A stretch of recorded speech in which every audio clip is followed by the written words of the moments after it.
UPSC का exam clear करना आखिर मुश्किल क्यों है? 90% से ज्यादा छात्र इसमें सफल नहीं होते हैं और ये मैं नहीं कह रहा हूं, ये डेटा कहता है। हर साल लाखों बच्चे यूपीएससी का एग्जाम का फॉर्म भरते हैं और 10 से 12 हजार का सिर्फ प्रीलिम्स क्वालिफाई होता है। रीजन क्या है? क्योंकि यूपीएससी कोई रैंडम एग्जाम नहीं है। ये एक ऐसा एग्जाम है जो कि स्ट्रेटजी बेस्ड है और इसकी स्ट्रेटजी हर साल बदलती रहती है। इसके लिए आपको कोई जीनियस स्ट्रेटजी भी नहीं बनानी है, लेकिन आपको एक स्मार्ट स्ट्रेटजी जरूर चाहिए जो इस एग्जाम को क्लियर करा सके। और वो स्मार्ट स्ट्रेटजी क्या है, आज हम इस वीडियो के माध्यम से डिस्कस करेंगे। देखिए, यूपीएससी के प्रीलिम्स, मेंस और इंटरव्यू को लेकर अगर आप इस साल एग्जाम में बैठने वाले हैं और इस एग्जाम को लेकर के गंभीर हैं, चाहते हैं कि आप यूपीएससी क्वालिफाई करके आईएएस और आईपीएस बने, तो जुड़िए हमारे मिशन आईएएस 2026 के साथ। इस मिशन के तहत हम यहां पर आईएएस एग्जाम को लेकर के वीडियोस जो बना रहे हैं, उसमें प्रीलिम्स, मेंस और इंटरव्यू के गाइडेंस होंगे, स्ट्रेटजी वीडियो होंगे, पीवाईक्यू डिस्कशन होगा, रिवीजन वीडियोस होंगे, करंट से लेकर के आपको जीएस तक की स्ट्रेटजी भी शामिल होगी। क्रमबद्ध तरीके से आपको गाइड किया जाएगा और इसके लिए आपको फॉलो करना है आजाद आईएएस एकेडमी का प्लेलिस्ट मिशन आईएएस 2026। साथ ही सभी अभ्यर्थी हमारे व्हाट्सएप और टेलीग्राम ग्रुप से जुड़ें, जिसकी लिंक जो है वीडियो के डिस्क्रिप्शन में दी गई है, जिसके माध्यम से मिशन आईएएस 2026 में जुड़ने पर आपको सारी वीडियोस, लिंक और उससे रिलेटेड कंटेंट मिलता रहेगा। इस साल के एग्जाम को आप क्वालिफाई कैसे करेंगे, इसके लिए हम शुरू करने जा रहे हैं यूपीएससी पीवाईक्यू डिकोड सीरीज, जिसके तहत हम मिशन आईएएस 2026 में प्रीलिम्स स्ट्रेटजीज डिस्कस करेंगे कि जीएस को कैसे क्वालिफाई करना है। इसमें 5 साल के हम ट्रेंड एनालिसिस को लेंगे, पीवाईक्यू को क्वेश्चंस लेंगे और उसके माध्यम से सब्जेक्ट वाइज आपको गाइड करेंगे कि आपको हर एक सब्जेक्ट को लेकर के किस तरीके से इसे पढ़ना है, कैसे इसमें अधिकतम स्कोर ला सकते हैं, कैसे क्वेश्चन गलत कम करें, इस पर फोकस कर सकते हैं और क्या क्या तरीका होता है और किस तरीके के क्वेश्चन आते हैं जिस पर आप अच्छा स्कोर कर सकते हैं। ये सारी कहानी हम एक एक करके इसमें डिस्कस करने जा रहे हैं। अगर आप भी गंभीर हैं, सीरियस एस्पिरेंट हैं और इस साल एग्जाम को क्लियर करके सिलेक्शन लेना चाहते हैं, तो इस वीडियो को जरूर देखें, रेगुलर रूप से वॉच आउट करें जो भी वीडियो सीरीज इसके अंतर्गत आ रही हैं। आज का जो वीडियो यहां पर फोकस है, हम डिस्कस करेंगे कि आखिर आपको जीएस को कैसे क्वालिफाई करना है प्रीलिम्स के लिए। जैसे मैंने कहा कि देखिए, इसके लिए एक स्मार्ट स्ट्रेटजी आपको चाहिए और वो स्मार्ट स्ट्रेटजी और कुछ नहीं, आपको पिछले कुछ सालों के पेपर के एनालिसिस से पता चलती है। पेपर एनालिसिस आपको सिर्फ ये नहीं बताता है कि आपको किस सब्जेक्ट पर फोकस करना है, बल्कि ये भी बताता है कि किस सब्जेक्ट पे किस तरीके के क्वेश्चन आते हैं, किस टॉपिक पर क्वेश्चन आते हैं, किस सब टॉपिक्स पर क्वेश्चन आते हैं, क्वेश्चन पूछने का तरीका कैसा है, एनालिटिकल अप्रोच का है, कथन कारण को लेकर के है, एलिमिनेशन करने को लेकर के है, युग्म आधारित क्वेश्चन है। तो वो वहां पर आपको पढ़ने का तरीका भी बताता है कि कितनी deep analysis, static based question है, कॉन्सेप्ट बेस्ड क्वेश्चन है, एनालिटिकल क्वेश्चन है, या किस तरीके से आपको इसे हल करना चाहिए। साथ ही आपको ये भी देखिए, ये एग्जाम प्रीलिम्स ऐसा कोई एग्जाम नहीं है जहां पे आप सिर्फ पढ़ करके यहां पर बहुत ज्यादा नंबर लाना है ताकि आप यहां पर मेरिट हासिल कर सके। नहीं, प्रीलिम्स आपको एक ऐसा एग्जाम है जहां पर आपको सिर्फ नंबर वो लाने हैं जो आपको कट ऑफ क्लियर कर सके और आपको मेंस लिखने का मौका दें। यानी कि यहां पर आपको कट ऑफ पता होनी चाहिए कि मुझे कितने अंक यहां पर को लेकर के मेहनत करनी है कि इतना नंबर लाने पर मेरा प्रीलिम्स क्वालिफाई हो जाएगा। तो काफी सारी कुछ यहां पे डिपेंड करती है और इसी के लिए हमें बनानी चाहिए अपनी एक स्ट्रेटजी और इसके लिए हम डेटा का सहारा लेंगे और उसी डेटा बेस्ड यहां पर आपकी कहानी शुरू होगी इस साल के सिलेक्शन की। देखिए, सबसे पहले यहां पर अगर हम पिछले कुछ सालों में देखें, इकोनॉमी के सब्जेक्ट्स को लेकर के देखें, इतिहास को लेकर के देखें, पॉलिटी को लेकर के देखें, ज्योग्राफी को लेकर के देखें, तो डेटा क्या कहता है? डेटा हमें यह बताता है कि आपको सबसे ज्यादा अपने पढ़ाई का जो तरीका है किस सब्जेक्ट को लेकर के कैसा होना चाहिए। इसके लिए आप अगर हम देखें, सब्जेक्ट पहला अगर देखें, एशियन हिस्ट्री ले लीजिए। 2025 से लेकर के 2020 तक प्राचीन भारत से पूछे गए सवालों की संख्या पर नजर डालें तो बहुत ज्यादा यहां पर आपको वेरिएबल्स देखने को मिलते हैं। 23 और 22 में सिर्फ एक एक क्वेश्चन आया, वहीं 2021, 20 और 24 में 3-3 क्वेश्चन आए। लेकिन 2025 में सारे ट्रेंड को बदल करके वहां पे सबसे ज्यादा क्वेश्चन अब तक पूछा गया, 6 क्वेश्चन। यानी कि 1 से लेकर के 6 तक, बहुत कभी कभी कुछ नहीं पूछ रहा है तो कभी बहुत ज्यादा क्वेश्चन वो पूछ सकता है। यानी कि ट्रेंड बदलता रहता है। इंपॉर्टेंस एशियन हिस्ट्री की आपको बढ़ी है। अभी देखा जाए पिछले 2 साल में देखें तो यहां पे 24, 3 से यहां पे 6 क्वेश्चन आ रहे हैं। आर्ट एंड कल्चर का भी कुछ ऐसा ही कहानी है। आर्ट एंड कल्चर को अगर आप देखें तो यहां पर पिछले कुछ सालों में जैसे 23, 22 और 21 में जहां पे 7, 8 और 10 क्वेश्चन पूछे गए, वहीं अगर 2020 में देखें सिर्फ 5 क्वेश्चन आया था और 2024-25 में इसकी संख्या घटी है। ये 4 और 400 यहां पे देखा जाए तो 2 क्वेश्चन पर आ गया है। यानी एक समय जो आर्ट एंड कल्चर की काफी इंपॉर्टेंस यहां पे प्रीलिम्स में हुआ करती थी, वो कहीं ना कहीं इस समय घटी है। इसके अतिरिक्त आपको इतिहास का एक और पहलू इसमें आपको आता है मिडिवल हिस्ट्री। मिडिवल हिस्ट्री को अगर आप देखें तो यहां पर आपके क्वेश्चन की संख्या 1, 3, 5, 4, 2 रही है। यानी कि पिछले कुछ सालों में यहां पर इतिहास मिडिल हिस्ट्री को लेकर के भी यहां पर यूपीएससी का जो रुझान रहा है वो कम हुआ है। मध्यकालीन इतिहास को लेकर के ज्यादा प्रश्न नहीं आ रहे हैं। मॉडर्न हिस्ट्री में अगर हम देखें तो इसका इतिहास थोड़ा सा अलग है। 2021 और 20 में इनका प्रेम बहुत ज्यादा था, यानी कि 7 क्वेश्चन 9 क्वेश्चन पूछ रहे थे। उसके बाद पिछले कुछ सालों में देखें जहां पर 22, 23 और 24 में क्वेश्चन की संख्या घट करके 3, 3, 3 हो जाती है। लेकिन एक बार फिर से मॉडर्न हिस्ट्री पर ज्यादा फोकस करता है 2025 में, जहां 8 क्वेश्चन सिर्फ मॉडर्न हिस्ट्री से आए हैं। यानी कि अगर हम पूरे ओवरऑल पर्सपेक्टिव को देखें तो हिस्ट्री ही 4 पार्ट में आपसे पूछी जा रही है, जिसमें Asian history, art and culture, medieval history और मॉडर्न हिस्ट्री है। सिर्फ 2025 पर अगर आप फोकस करें तो 6 क्वेश्चन, 2 क्वेश्चन, 8 क्वेश्चन, यानी कि 8 से 14 और 2 16 क्वेश्चन जो होते हैं इतिहास और कला संस्कृति से लेकर के पूछा गया है। यानी कि 100 क्वेश्चन में करीब 16 यानी 16% जो आपका वेटेज है वो इतिहास और आर्ट एंड कल्चर को लेकर के है, जो कि एक डोमिनेंट सब्जेक्ट आपके प्रीलिम्स के लिए बनता है। ये हमें एक ट्रेंड कहता है। उसके अलावा पिछले अगर 2024 में भी देखें तो 4, 3, 7, 1, 8, 8, 3, 11 क्वेश्चन रहे। 2024 की कहानी है। 2023 में देखें तो 1 क्वेश्चन है, फिर यहां पे 8, 1, 9, 9, 3, 12, 3, 15 क्वेश्चन है। यानी कि ओवरऑल पर्सपेक्टिव से अगर हम देखें तो 10 से ज्यादा क्वेश्चन हर साल इतिहास में आता है। और सबसे ज्यादा जो क्वेश्चन अगर आप देखें तो 2025 में यहां पे 16 क्वेश्चन तक पूछा गया, और इसमें भी अगर डोमिनेंट की बात करें तो मॉडर्न हिस्ट्री आपको देखने को मिलती है। ये तो हो गया इतिहास की बात। इसके बाद अगर हम देखें ऐसा ही एक सब्जेक्ट होता है जो कई सारे पार्ट्स में यहां पर आपको पूछा जाता है, वो है ज्योग्राफी। ज्योग्राफी को लेकर के अगर आप देखें तो यहां पर आती है फिजिकल ज्योग्राफी। फिजिकल ज्योग्राफी को लेकर के, इंडियन ज्योग्राफी को लेकर के आपको, और वर्ल्ड ज्योग्राफी को लेकर के 3 पार्ट में अगर हम यहां पर इसके क्वेश्चन को देखते हैं। इंडियन ज्योग्राफी को आप देखिए, भारत के भूगोल में अगर हम 2021, 22 और 20 को देखें तो यहां पे क्वेश्चन 5 से लेकर के 6 तक आते हैं, जहां पर आपको ठीक ठाक क्वेश्चन आ रहे थे। 2023 में अचानक से आपको 8 क्वेश्चन पूछ लिए जाते हैं इंडियन ज्योग्राफी से। फिर से यहां पे 2024 में 4 क्वेश्चन, 2025 में सिर्फ 1 क्वेश्चन आया। यानी कि धीरे धीरे इंडियन ज्योग्राफी से क्वेश्चन आपको पिछले 2-3 सालों में कम हुए हैं, सबसे ज्यादा से सबसे कम पूछा गया है। फिर इसी तरीके से फिजिकल ज्योग्राफी को देखिए।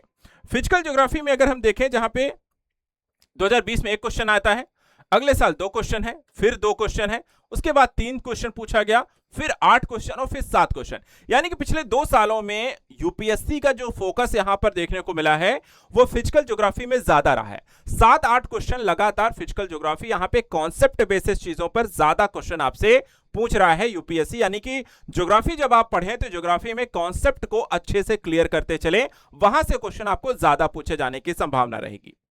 इसी तरीके से वर्ल्ड ज्योग्राफी की अगर हम बात करें तो यहां पर ऑन एन एवरेज इसमें भी क्वेश्चन पहले कम आते थे। यहां पे 2020-21 में सिर्फ 1 और 2 क्वेश्चन पूछे गए। 22 और 23 में देखा जाए तो 3 और 4 क्वेश्चन पूछे गए, और उसके बाद 24 और 25 में देखा जाए तो क्रमशः 8 और 5 क्वेश्चन पूछे गए। यानी कि वर्ल्ड ज्योग्राफी में भी क्वेश्चन यहां पर यूपीएससी के द्वारा ज्यादा पूछा जा रहा है। ओवरऑल अगर हम बात करें कि पिछले 2025 में ज्योग्राफी से कितने क्वेश्चन आए हैं तो 7, 5, 12 और 1 13 क्वेश्चन जो है 2025 में, और 4, 8, 4, 12 और 12, 8 यहां पे 20 क्वेश्चन 2024 में आपको क्वेश्चन पूछा गया है। यानी ज्योग्राफी एक दूसरा ऐसा सब्जेक्ट है जो कि डोमिनेंट करता है यूपीएससी में, जिसमें फिजिकल और वर्ल्ड ज्योग्राफी जैसे टॉपिक्स पर ज्यादा क्वेश्चन आते हैं। पिछले यहां पर कुछ सालों में जरूर आपको देखा जाए सिर्फ 2025 में ऐसा है जहां सिर्फ 1 क्वेश्चन आया है, नहीं तो इंडियन ज्योग्राफी भी एक ऐसा सब्जेक्ट रहा है जहां से 4 से लेकर के 8 क्वेश्चन तक पूछे गए हैं। यानी ज्योग्राफी में आपको जो वेटेज है वो इंडियन, वर्ल्ड और फिजिकल को तीनों को अच्छे से यहां पर लेकर के चलना है, कॉन्सेप्ट अच्छे से क्लियर करने हैं। वर्ल्ड और इंडिया को भी वहां पर वैसे ही पढ़ना है, किसी को समान रूप से यहाँ पे किसी एक को कम, किसी एक को ज्यादा करके यहाँ पर स्टडी नहीं कर सकते हैं। इसमें क्वेश्चन पूछने के तरीके को भी हम यहाँ पर डिस्कस करेंगे, उसके बारे में आपको बताएंगे। अब आते हैं इसके बाद अब यहाँ पे देखें, इसके बाद एक और ऐसा सब्जेक्ट है जो कि ज्योग्राफी से थोड़ा सा मिलता जुलता है, एनवायरमेंट और इकोलॉजी को लेकर के। एक अकेला सब्जेक्ट जो बहुत ज्यादा बड़ा सब्जेक्ट नहीं है, लेकिन सबसे ज्यादा करंट रिलेवेंसी रखता है, और साथ ही साथ देखा जाए इकोनॉमी एनवायरमेंट से, इकोनॉमी, डिजास्टर मैनेजमेंट और ज्योग्राफी से कनेक्ट करता हुआ सब्जेक्ट है। इस सब्जेक्ट की डिमांड देखा जाए तो लगातार हर साल यूपीएससी सबसे ज्यादा पूछे जाने वाला एक सब्जेक्ट है। सिर्फ यहां पर आप 2020 से अगर हम देखें तो 19 क्वेश्चन, 2021 में 18 क्वेश्चन, 2022 में फिर से 18 क्वेश्चन, 23 में 16 क्वेश्चन, फिर 13 और 15 क्वेश्चन, यानी कि एकमात्र ऐसा साल 2024 रहा है जहां 15 से कम क्वेश्चन एनवायरमेंट इकोलॉजी से पूछे गए हैं। नहीं तो हर साल एनवायरमेंट एक ऐसा सब्जेक्ट रहा है जहां लगातार यूपीएससी डिमांडफुल रहा है और सबसे ज्यादा प्रश्नों के पूछे जाने की एक प्रवृत्ति देखने को मिलती है। एक अच्छी स्टडी इसमें यह हो सकती है, छोटा सब्जेक्ट है, ज्यादा फोकस है, कॉन्सेप्ट है, करंट है, जिसको लेकर के स्टैटिक बेस्ड क्वेश्चन भी रहते हैं। इसकी एक अच्छी यहां पर तरीके से आप अगर प्रिपेयर करें तो अच्छा नंबर लाया जा सकता है। इसके बाद हम बात करेंगे, आपको एक और ऐसा ही सब्जेक्ट यहां पर इकोनॉमी आता है। इकोनॉमी भी देखा जाए तो एनवायरमेंट से मिलता जुलता है, यानी कि कॉन्सेप्ट है, स्टैटिक है और करंट बेस्ड टॉपिक है। और यहां पर भी देखा जाए तो क्योंकि काफी कुछ बदलता रहता है, काफी परिवर्तन आते रहते हैं, वर्ड जो पॉलिटिक्स से भी रिलेट करता है, तो इस कारण से यहां पर इस पर भी क्वेश्चन अच्छा खासा यूपीएससी पूछता रहा है। इनका भी अगर आप देखें 21, 14, 16, 16, 13 और 18, यानी 2025 में भी 18 क्वेश्चन आपसे पूछता रहा है। उसके अलावा 16, 16, 14, 21, 13, यानी कि ओवरऑल पर्सपेक्टिव में देखा जाए इकोनॉमी भी यहां पर आपको डोमिनेट करता हुआ सब्जेक्ट है, और ऐसा सब्जेक्ट है जो करंट के साथ मिक्स है। कॉन्सेप्ट अच्छा क्लियर होना चाहिए और करंट रिलेवेंसी पर आपको ध्यान रखना होगा। अब बात आती है इंडियन पॉलिटी, एक और ऐसे सब्जेक्ट की जो बड़ा सब्जेक्ट है, डोमिनेंट है, करंट ओरिएंटेड है, और यहां पर भी देखा जाए 14, 19, 15, 12, 18 और 15 क्वेश्चन इसमें पूछे गए हैं। यानी कि ऑन एन एवरेज अगर हम बात करें तो 15 से क्वेश्चन जो होते हैं आपको इसमें पूछे जा रहे हैं। ज्यादातर जगहों पे 14, 15, 12 और 15 हैं। कुछ ही साल हैं 2024 और 2021 में जहां पे क्रमशः क्वेश्चन जो होते हैं 18 और 19 भी आए हुए हैं। तो एवरेज मानकर चलिए आपको 12 से 15, 16 क्वेश्चन आपको पॉलिटी से ही आता है, और इसकी यहां पर अच्छी समझ अगर आप रखते हैं तो ये आपको काफी फायदा यहां पर दे सकता है। इसके बाद इंटरनेशनल रिलेशन, अंतरराष्ट्रीय संबंधों की प्रवृत्ति धीरे धीरे देखा जाए तो काफी कुछ बढ़ी है, और यहां पर काफी देखा जाए तो ऐसी व्यवस्था है जिसमें आपको पॉलिटी भी शामिल है, जिसमें आपका ट्रेड भी शामिल है, जिसमें आपकी इकोनॉमी भी प्रभावित होती है, जिसमें आपका ज्योग्राफिकल एंगल भी शामिल होता है। इंटरनेशनल रिलेशन एक ऐसा सब्जेक्ट है जो है तो बेसिकली मेंस का, लेकिन करंट के रिलेवेंसी के कारण यहां पे प्री में भी काफी क्वेश्चन बन जाते हैं। और इंटरनेशनल रिलेशन को लेकर के भी देखा जाए तो यूपीएससी काफी यहां पर अब पहले के मुकाबले 21 और 20 तक देखे सिर्फ 2 और 3 क्वेश्चन आता है, लेकिन वहां से अचानक से यूपीएससी ने अपना पैटर्न बदला और इंटरनेशनल रिलेशन के टॉपिक्स पर फोकस करना शुरू किया। यहां पे देखिए 23 और 22 में सबसे ज्यादा अब तक पूछा गया सब्जेक्ट था इंटरनेशनल रिलेशन, जहां पे 10 और 11 क्वेश्चन पूछे गए हैं। लेकिन 2024-25 में भी देखा जाए तो एक बार फिर से आपको क्वेश्चन 6 और 8 तक आ गए हैं, लेकिन ऐसा भी नहीं कि 1 या 2 क्वेश्चन, 8 और 6 क्वेश्चन काफी ज्यादा मायने यहां पर आपको रखता है।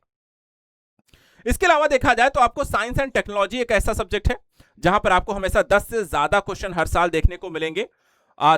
2020-21 में 13 हैं, 2022 में 15 क्वेश्चन हैं, 2023 में 10 क्वेश्चन हैं, 2024 में 11 क्वेश्चन हैं और 2025 में भी 13 क्वेश्चन हैं।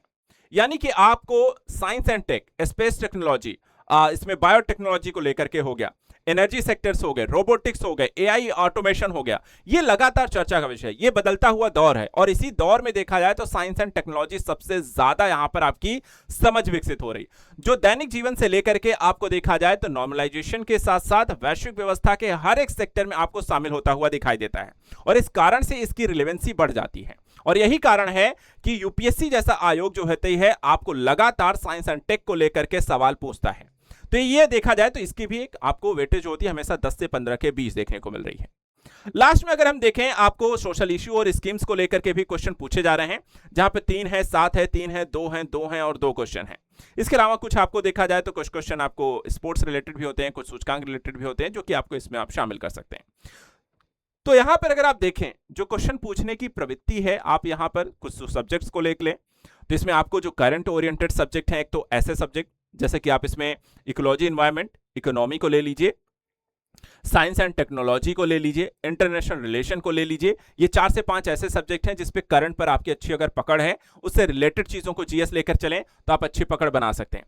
कुछ सब्जेक्ट ऐसे हैं जो कि आपको थ्योरी बेस्ड हैं, आपको जो सब्जेक्ट आते हैं जैसे कि आपको फिजिकल ज्योग्राफी हो गई, एशियंट हिस्ट्री हो गई, मॉडर्न हिस्ट्री हो गई, आपका मिडिवल हिस्ट्री हो गई, पॉलिटी का यहाँ पर आर्ट एंड कल्चर आर्टिकल्स हो गए, तो वो यहाँ पर आपको बेसिक सब्जेक्ट हैं जिसकी आपकी कोर यहाँ पर वैल्यू और नॉलेज आपकी अच्छी होनी चाहिए। तो एक बैलेंस बना करके यहाँ पर आयोग चलता है और उसी के हिसाब से आपकी समझ भी इन सब्जेक्ट पर होनी चाहिए। ओवरऑल यहाँ पर यूपीएससी के एग्जाम को क्लियर करने के लिए दोनों चीजें होनी चाहिए, यानी आपकी थ्योरेटिकल सब्जेक्ट पर भी अच्छी पकड़ होनी चाहिए, साथ ही यहाँ पे करंट रिलेवेंसी और बदलते हुए माहौल में किस तरीके की क्या इंपॉर्टेंस आपको बढ़ती है उसकी भी एक समझ होनी चाहिए। यानी कि स्ट्रेटजी ओवरऑल देखा जाए तो यूपीएससी आयोग का जो ट्रेंड एनालिसिस कहता है कि आपको लगातार बदलते परिवेश में खुद को नई चीजों के लिए यहां पर तैयार रखना होगा, और इसी के लिए यहां पर आपको क्वेश्चन भी इसी तरीके से बनाए जा रहे हैं। इसलिए यह भी समझना जरूरी है कि आयोग आपसे किस लेवल तक के क्वेश्चन बनाता है। 3 अलग अलग तरीके के आपके क्वेश्चन पूछता है।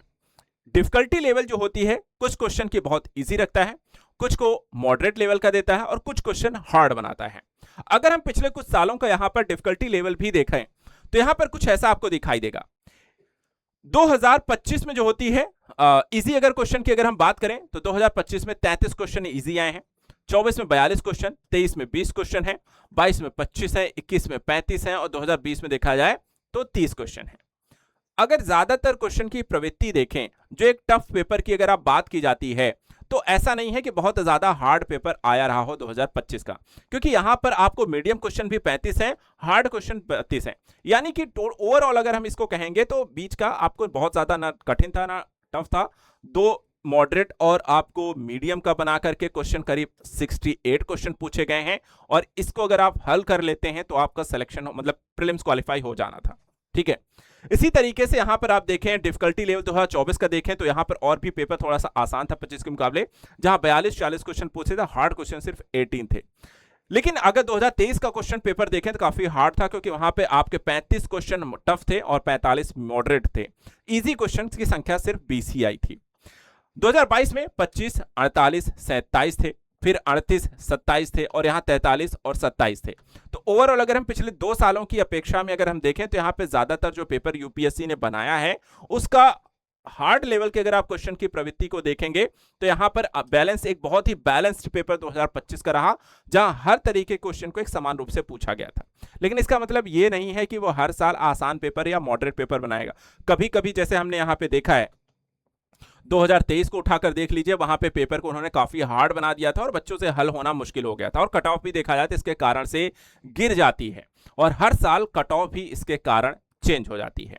तो यह भी समझना है कि कभी कभी अगर पेपर आपके समक्ष जो आया है अगर हार्ड है तो ज्यादा क्वेश्चन नहीं अटेम्प्ट करने हैं, उतने ही क्वेश्चन अटेम्प्ट करें जिससे यहां पर आपकी कंफर्मेशन आपको सही आता है, जिससे आप इस एग्जाम को क्लियर करने में खुद को यहां पर सक्षम पाएं, इस एग्जाम के प्रीलिम्स को यहां पे क्वालिफाई कर पाएं। ज्यादा क्वेश्चन अटेम्प्ट करने के चक्कर में क्या गलतियां ज्यादा हो जाती हैं, इसलिए आता हुआ क्वेश्चन ही यहां पर ज्यादा हल करने की कोशिश करें। और इसके लिए मैं आपको बताता हूं, देखिए कट ऑफ को भी समझ लीजिए। पिछले 5 सालों में अगर आप कट ऑफ को समझें तो काफी कुछ यहां पर चीजें क्लियर हो जाती हैं। कट ऑफ यहां पे एक्सपेक्टेड जो कट ऑफ रहती है इन एग्जाम्स को लेकर के, सबसे पहले बात करेंगे जनरल कैटेगरी को लेकर के। जनरल कैटेगरी की बात करें तो यहां पे जो कट ऑफ रही है पिछले कुछ सालों में लगातार काफी कुछ बदली है। जैसे मैंने कहा 2023 का पेपर टफ आया था और यहां पे देखिए कट ऑफ कितनी है, 75.41 कट ऑफ रही है, जो कि सबसे लोवेस्ट रही है क्योंकि सबसे हार्ड पेपर था। वहीं अगर हम बात करें कि 2025 का पेपर जो कि काफी बैलेंस्ड पेपर था और एक तरीके से देखा जाए तो मॉडरेट और यहां पे इजी क्वेश्चन मिलाकर के करीब 68 क्वेश्चन हो रहे थे, इस कारण से यहां पर आपका पेपर अच्छा था, ज्यादातर क्वेश्चन अटेम्प्ट करने को देखने को मिले और छात्रों ने इसी कारण से यहां पे कट ऑफ हाई गया, 92.66 कट ऑफ गया था, जो पिछले कुछ सालों में सबसे ज्यादा था। इससे यहां पर अगर आप देखें तो आपको 2020 में 92 कट ऑफ गया था जनरल का, और उसके बाद 5 साल बाद जाकर के 92 कट ऑफ गया है, क्योंकि ये पेपर आपका इजी आया हुआ था, या हम कह सकते हैं कि मॉडरेट लेवल का था, ज्यादा हार्ड नहीं था। इसी तरीके से यहां पर आपको स्ट्रेटजी भी बनानी है। अगर पेपर टफ है तो ज्यादा क्वेश्चन अटेम्प्ट नहीं करें, 75 भी क्वालिफाइंग हो सकता है, 90 करने की जरूरत नहीं है। ठीक है। और इसलिए पेपर को जब करने बैठे हैं तो वहां पर सबसे पहले अटेम्प्ट का जो तरीका होता है कि जो क्वेश्चन आ रहे हैं उनको हल करना है। इसको लेकर के हम सारी चीजें आपको सिखाएंगे जब हम यूपीएससी के पीवाईक्यू डिकोड करके एक एक सब्जेक्ट का शुरू करने जा रहे हैं। आप मेरे साथ जुड़े रहिएगा, सारी चीजों को एक एक करके समझते चलेंगे, ठीक है। अब यहां पे देखिए इकोनॉमिक वीकर सेक्शन को भी इसमें शामिल करते हैं। इनका भी कट ऑफ आप देखें 77, 80, 82, 68, 85 और 89 गया है, ठीक है, 2025 का। यानी कि कम ज्यादा होता हो रहा है हर एक यहां पर आयोग के। यहां पे सबसे कम 68 गया 2023 में, और 2025 में देखा जाए तो जो रिसेंट आया 89.34 रहा, उससे पहले 85.92 आया है। इसी तरीके से अगर हम ओबीसी वर्ग का कट ऑफ अगर देखें तो 89 रहा है 2020 में, 89.12 रहा है 2021 में, 87.54 2022 में, 74.75 रहा है 2023 में। सबसे कम कट ऑफ रहा है 87, फिर यहां पे 2024 और 92 गया था आपको लास्ट में 2025 में। इसी तरीके से एससी का जो कट ऑफ यहां पे रहा है 2025 का 84 रहा है, उससे पहले यहां पे देखें तो 2024 में 79 रहा है, और उससे भी पहले देखा है तो 59 रहा है। इसके अलावा 74, 75, 74 रहा है। यानी कि एससी वर्ग के कैटेगरी के अभ्यर्थियों को कोशिश करनी है कि 75 से 80 ज्यादातर यहां पर टारगेट रखना है कि मेरा कट ऑफ यहां पर मुझे इतने नंबर के तक के क्वेश्चन यहां पर सही करने हैं। इसी तरीके एसटी कैंडिडेट को देखें तो 68, 70, 69, 74, 47, 74, 82 तक गया है। तो यहां पे काफी वेरी करता है 47 से 82 तक। कट ऑफ काफी हाई गई थी 2023 के मुकाबले 2025 में। तो ओवरऑल फिर भी अगर हम देखें तो ये कभी कभी जा रहा है, लेकिन 68, 70, 69, 74, यानी कि अगर यहां पर भी आप 75 से लेकर के 80 टारगेट करेंगे तो ये आपके लिए अच्छा है। इसीलिए PWD1 और PWD2, यहां पे PWD1, PWD2 इनके कट ऑफ को अगर आप देखेंगे तो 70, 68, 49, 40, 69, 76, यानी कि आपको भी यहां पर कम 75 टारगेट करने हैं। और PWD2 की बात करें तो 63, 64, 7, 47, 65, 54, तो यहां पर आपको टारगेट करीब करने हैं 70 तक। तो ये कुछ ओवरऑल पर्सपेक्टिव यहां पर हो सकते हैं इस एग्जाम को क्वालिफाई करने के लिए। अलग अलग कट ऑफ की अगर हम बात करें ओबीसी वर्ग के लिए भी तो आप करीब 90 यहां पे टारगेट कर सकते हैं, क्योंकि 87, 92, 87, 89, 89 गया है, तो 90 आप जरूर टारगेट करें। इकोनॉमिक वीकर सेक्शन की बात करें तो उनको कितना टारगेट कट ऑफ करके चलना चाहिए, तो देखिए 77, 80, 82, 68, 85, 89, तो यहां पर भी आपको भी करीब यहां पे 85 से 90 के बीच। वहीं जनरल कैटेगरी की बात करें तो 92, 87, 88, 87, 92 रहा है, तो यहां पर फिर भी आपको 92, 95 के बीच यहां पर आपको टारगेट करके चलना है, जिससे आपका क्वालिफाई हो सके। तो ये कुछ कट ऑफ हैं जिससे ये क्लियर है कि आपको एग्जाम में कितना यहां पर लेकर के चलना है, कितना आप यहां पर क्वालिफाई करेंगे। इसी तरह PWD3 और PWD5 इनको भी देखा जाए तो 40, 43, 40, 40, 40, 40, तो आपको 40 ही 40 से 41 लेकर चलना है। वहीं 42, 45, 41, 33, 40, 40 है, तो आपको भी यहाँ PWD3 और 5 को भी 40 तक का यहाँ पर आपको टारगेट कट ऑफ को लेकर के चलना चाहिए।